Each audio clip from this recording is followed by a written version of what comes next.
That was one of the hardest 3 months of my life.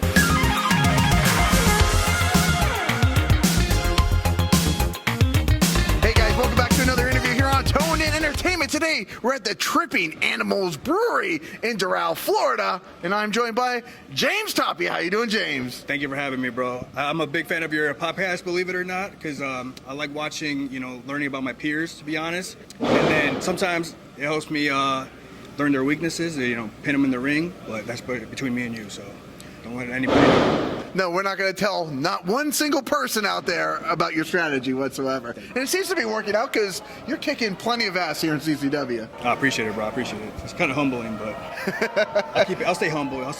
You don't seem like a very humbling guy, especially when you're in the ring, though. You think so? No, I think you. I think you think you are? I think Okay. I'm pretty humble. Okay. I'm pretty humble. What makes you say that? Well, because you've got the fierce, you got the fire out there. Thanks to the LA dojo, they taught me that strong style, the LA strong style. So, again, don't tell anybody my secrets out here. You know what I'm saying? Well, I want to learn a little bit about it. Nobody else is watching right now, so it's just me and you having a private conversation right now. Let's talk about the LA dojo. What are some of the biggest lessons you learned while you're out there? That fighting spirit, man. Not giving up, toughing it out. That was one of the hardest 3 months of my life. But Elliot Crow, myself, we survive. It's what we do, you know what I'm saying? We don't take those L's. So we're out here kicking ass, like you said. I was going to say, it was the New Japan dojo. New Japan LA dojo, yes, right, sir. So I know Elliot Crow went out there as well. You guys went out there last year. First inaugural class. Last year, it was almost a year ago, March of, 2023. Correct, right. Okay, so a year from now, how would you say maybe, your style has evolved, or what have you brought to the ring that maybe you didn't have a year ago? From what I've heard is I've been more aggressive in the ring, so that's what I hear from my peers, and I'll take that to heart. What do you got going on tonight? Whose ass are you kicking here tonight? This is Jackal Stevens. Oh, okay. I kicked his ass before, and I'll kick it again. You know what I'm saying? It's another stepping stone to the CCW heavyweight champion. Jackal was a former CCW heavyweight champion, and I got a pretty important match coming up for the CCW heavyweight champion, so stepping stone, you know what I'm saying? Okay, former champion Jackal Stevens, and obviously tonight. He's done. Right. So we haven't even watched the show, but it's already out of the way. We've moved on from that match. Yes, sir. And you got your eyes set on QT Marshall down the line. Yes, sir. That CCW heavyweight champion, you know what I'm saying? Ruthless. That's what I'm coming for. Now, it's March of 2024. Yes. So how long have you been doing this, being a professional wrestler now? Come back, stand closer to me. I think we're wandering away from the camera. Sorry. I think it's going to be 7 years. I started in September of 2017. Okay. So I started in Minnesota. I've been all around, man, trying to learn from people all around. Started in Minnesota in 2017. Trained at the Nightmare Factory as well in 2020. Came over lived in Miami, and I started training with Coach Gangrel. And then also went out to the LA dojo. So I've been doing this for about 7 years.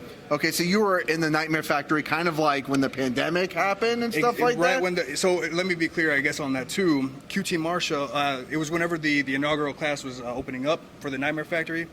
I didn't make the cut because I wasn't what they were looking for. They were looking for inexperience. And then QT Marshall reached out to me and invited me out to his personal advanced class. So it was not under Cody Rhodes or but it was QT Marshall was training me out there during the pandemic era. Yes. Okay, so you've trained under QT. QT's the champion now. I know. So you definitely have. It's full circle. Full circle, not a lot of right? people know that, but it's a very important match to me to prove myself. Prove to my coach what I learned in order to beat him. So it's a very important match to me. Full circle.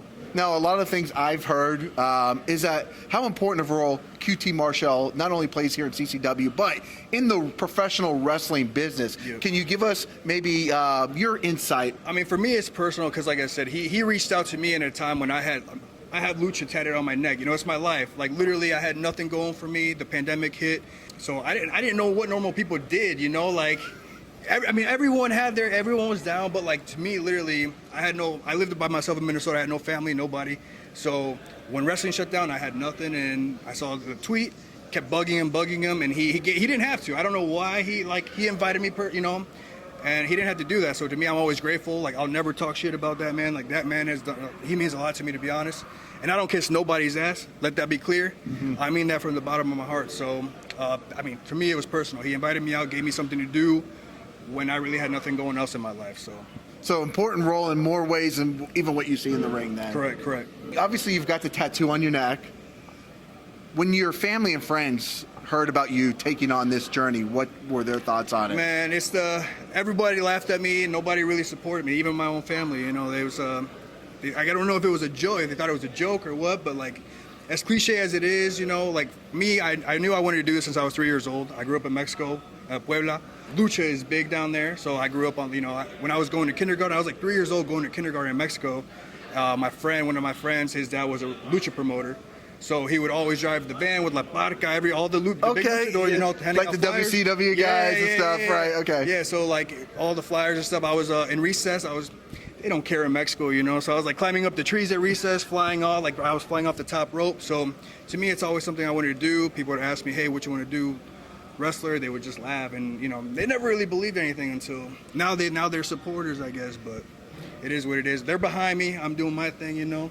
I'm living the dream, so can't complain. I love it, man. I love to see you guys and gals progress over the years, and the few years I've been watching you in CCW, I'm seeing the progression. I'm seeing, you know, the future of what could be gold around the waist of James Tapia coming through. Right. Even Bruce Owens agrees with us. Another legend. Another legend right there. Bruce agrees, and you know, see, Bruce always got the inside information, advice, right? So many people here with so much advice, man. It's crazy. CCW, you got Kevin Sullivan, Bruce, Gangrel, QT Marshall. Like, what could you ask for, man? This thing, CCW is the place to be, bro. I'm telling you. It absolutely is, and that's why we're here as many shows as we can make.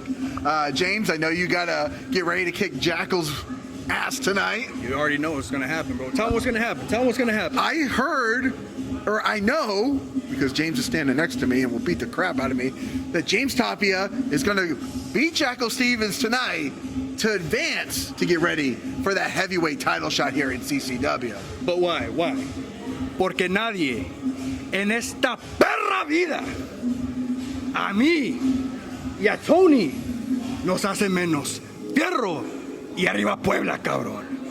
Well, I don't know any way to end that out. Any other way than James, tell them where you can look you up at, my friend. Oh, you're right. The important stuff. Instagram, James Tapia Official. Twitter, X, I guess. I barely get on Twitter.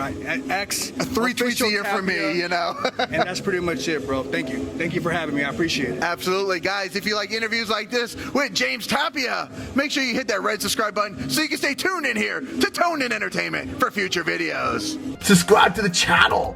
Do it. Go now. Do it now.